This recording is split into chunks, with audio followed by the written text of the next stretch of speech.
7:16 de la mañana, estamos de retorno en Altavoz en Vital, también estamos en todas las plataformas digitales de Tribu Televisión, Canal 20, también a través de la televisión digital terrestre. Y Altavoz Noticias. Exactamente, en Altavoz Noticias a través de YouTube. Estamos ya con el doctor Ricardo Pinedo, abogado del expresidente Alan García Pérez. Muy buenos días, doctor Pinedo. Bienvenido a Altavoz en Vital. Muchas gracias por la invitación, a las órdenes, y solamente una relación, no soy abogado. Exsecretario personal, sí. Perfectamente, perfectamente. Okay. Gracias. Justamente, ¿cree usted que el fiscal Domingo Pérez aclaró en algún momento que el expresidente Alan García Pérez recibió dinero? En ningún momento, si uno lleva una lectura desapasionada y entenderá que he seguido el proceso minuto a minuto, ningún funcionario brasileño, desde Marcelo Odebrecht hasta Barata, pasando por Migliaccio, Palocci, Mameri, sugieren, dan a entender que Alan García presentó a un tercero, solicitó una cuenta, una coima a cambio de alguna obra, etcétera. Y eso ha demorado como 3 años. Toda la acusación de Domingo Pérez se basa en la idea irracional, ilusa, de decir que la conferencia que dimos el año 2012, 2 años después de ser presidente, y era una persona privada que podía hacer contratos y dar conferencias con quien deseaba, era una coima diferida, ¿no? Entonces, ¿pero en qué momento, señor Domingo Pérez, el presidente se puso de acuerdo con Odebrecht para recibir muchos años después una coima diferida? No lo dice, no se lo pregunta. Y en montos es mínima comparación con los otros funcionarios, ¿no? Lo que tú dices, Aarón, es muy importante porque es por lógica. A ver, al secretario del presidente, $3 millones, según versión de la fuente del dinero, que son los brasileños, 3 millones. Según la versión de la fuente del dinero, los brasileños, la empresa Odebrecht, y enseña las cuentas en Andorra, 8 millones al vicepresidente, al viceministro de Transportes y Comunicaciones. Se refiere a Nava y a Tala respectivamente. Al viceministro a Cuba para manejar la comisión de licitación. Y a Alan García, $100.000, menos impuestos del 30%, ¿qué sentido tiene? Nunca pudo sustentarlo, era la idea de la coima diferida, absolutamente. Ningún brasileño, y acá en estas investigaciones penales lo que manda es el origen del dinero. Entonces, ¿hay irregularidades en esta investigación fiscal? Cosas totalmente sin sustento. Demoraron a propósito el juicio, hablamos de Cuba. La investigación fiscal demoró más de 3 años. ¿Sabe por qué? Porque trataban de forzar de que Cuba sea colaborador eficaz. Y Cuba, entre que no quería reconocer ningún delito, que es el requisito para ser colaborador eficaz, y las pruebas, entre comillas, que presentaba era que él había sacado en el año 1990 un artículo en una revista que dirigía Alan García, que no tenía nada que ver con la investigación. Y en segundo lugar, una falsedad, que Rosán Chessman, pareja del expresidente García, era madrina de su hija. Cosa que fue falso, que yo comprobé porque fui a las partidas de bautismo. Pero así hubiera sido la madrina, no tenía nada que ver. Pero demoraron 3 años y presionaron a un funcionario de Cuba de apellido Navarro, que nos hizo llegar a través de su abogado una carta. Me está visitando el fiscal Domingo Pérez a pedirme que incrimine a Alan García. Yo no lo conozco a ese señor, no sé cuánto me costará esto en años quedarme preso, pero quiero que sepan, nos decía en la carta, que nunca lo incriminaré porque no lo conocí y nunca escuché nada de su nombre en esta apertura de cuentas en Andorra. ¿Cómo voy a acusar yo una persona honesta, un muchacho que estuvo ahí bastantes años preso, pero demoró demasiado, hasta ahora no termina el juicio? Cuando hay cuenta, hay codinome, están los saldos en Andorra, está la distribución de la plata entre Cuba, su sobrino, su expareja y sus 3 exfuncionarios. Usted suma, están los 8 millones del cual habla Barata. Eso es corroboración. En el caso de García no hay ni el ápice de este caso. Esta conferencia, ¿usted fue quien se encargó de realizar todo el trámite? Y yo estoy encargado de las 33 conferencias que dio Alan García, entre ellas esta. Tengo el correo y lo presenté a la fiscalía desde el primer correo donde Barata me dice: Ricardo, ¿cómo estás? Quiero hablar con el presidente, una cita, por favor. Hasta el último correo que le digo: don Jorge, ya hace un mes hemos dado la conferencia, tengo que tributar a SUNAT y ustedes no me han depositado a la cuenta que yo le he enviado, que era una cuenta a nombre de Alan García, del BBVA. Entenderá que no hay ningún caso de una coima donde uno da su cuenta para que le depositen a uno, ¿no? Entonces, porque ya está publicitada, no vaya a ser que la SUNAT me caiga y no he terminado de pagar mis impuestos. ¿Cuánto fue? Al final fueron $70.000. Es $100.000 los honorarios, menos el 30% era $70.000. ¿no? Claro. Usted ha señalado que son 33 conferencias que ha dado el expresidente Alan García Pérez. Sí. ¿Entre qué años aproximadamente? Las conferencias empiezan cuando dejamos el poder, el 2011. Ok.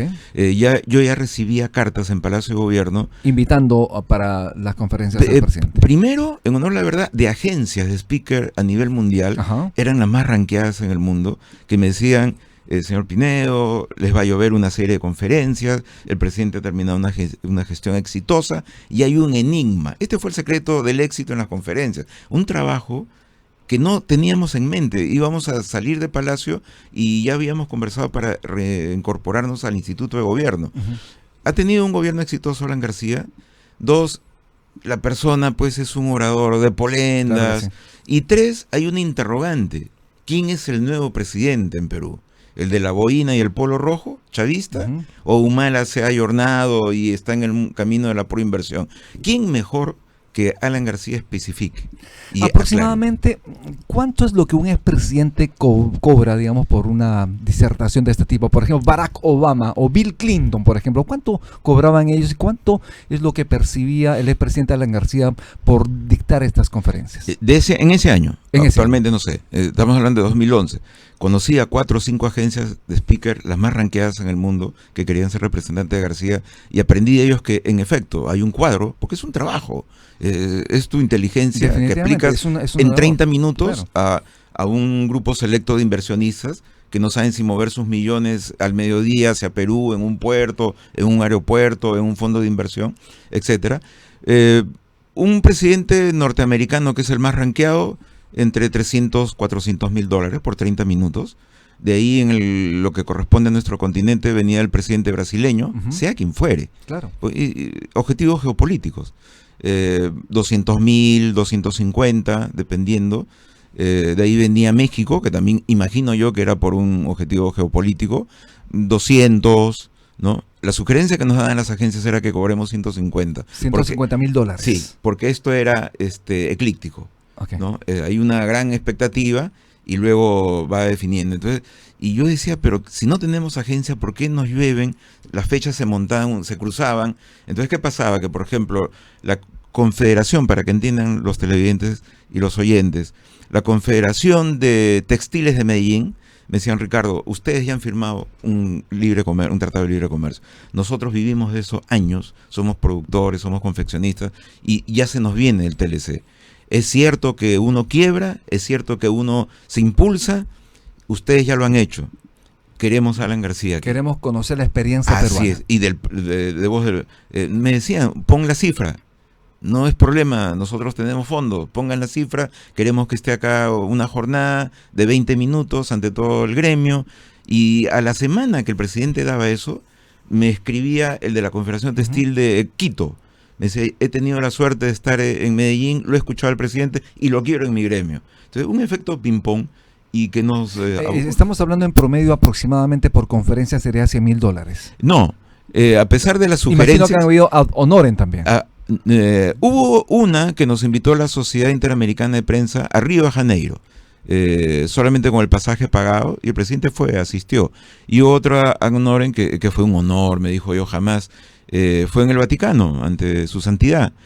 Fue un evento que se hizo para el desarme de África y unas propuestas, participaron premios Nobel y se alojó en la Santa Sede 3 días, ¿no? Creo que es el único peruano que ha tenido ese honor de participar en una jornada para que su santidad escuche propuestas. Y esto fue ad honorem en el Vaticano. Totalmente, totalmente. Pero ¿cuál era, digamos, la tarifa mínima que cobraba el expresidente? Nuestro precio promedio está en los cuadros que hemos publicado de $70.000. $70.000. Y las agencias renegaban y me decían, ustedes se están malbarateando. Pero claro, que si las agencias entraban a colocarnos en vitrina, era el 20% para ellos también. Entendible. De 30 más 20. ¿no? Entonces, pero a Odebrecht sí le cobró $100.000. Propusieron ellos, no era a Odebrecht, Era la FIESP, viene barata a nuestra oficina, ¿por qué? Porque Odebrecht en ese momento era vicepresidente de la FIESP. La FIESP es la Federación de Industria de la Construcción de Sao Paulo, uno de los gremios, su local institucional es 2 veces más elegante que Petroperú, para ponerle una idea. Y ellos tenían había un porqué. De la única conferencia pagada que hemos dado en Brasil, ellos tenían un problema de doble tributación con la presidenta Dilma. Entonces, presidente, puntualmente queremos que vayas, que toques el tema de la doble tributación, sabemos tu oposición porque desalienta la inversión, que lo digas en un pasaje de tu intervención y que tengas una rueda de prensa y que también sustente. Eso nos va a ayudar mucho a nosotros porque se debatía en el Congreso. Y el presidente cumplió, se hizo eso, estuvo el peruano que nadie podrá dudar de él, Miguel Vega Alvear, presidente de la Cámara Peruano-Brasileña. Y acá Domingo Pérez y Gorriti decían, la conferencia simulada. Usted simula algo que no existe.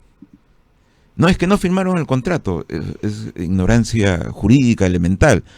Usted puede contratar que pinten este set y con el pintor usted puede quedar en un contrato antes del servicio, a mitad del servicio o después del servicio o simplemente con la palabra.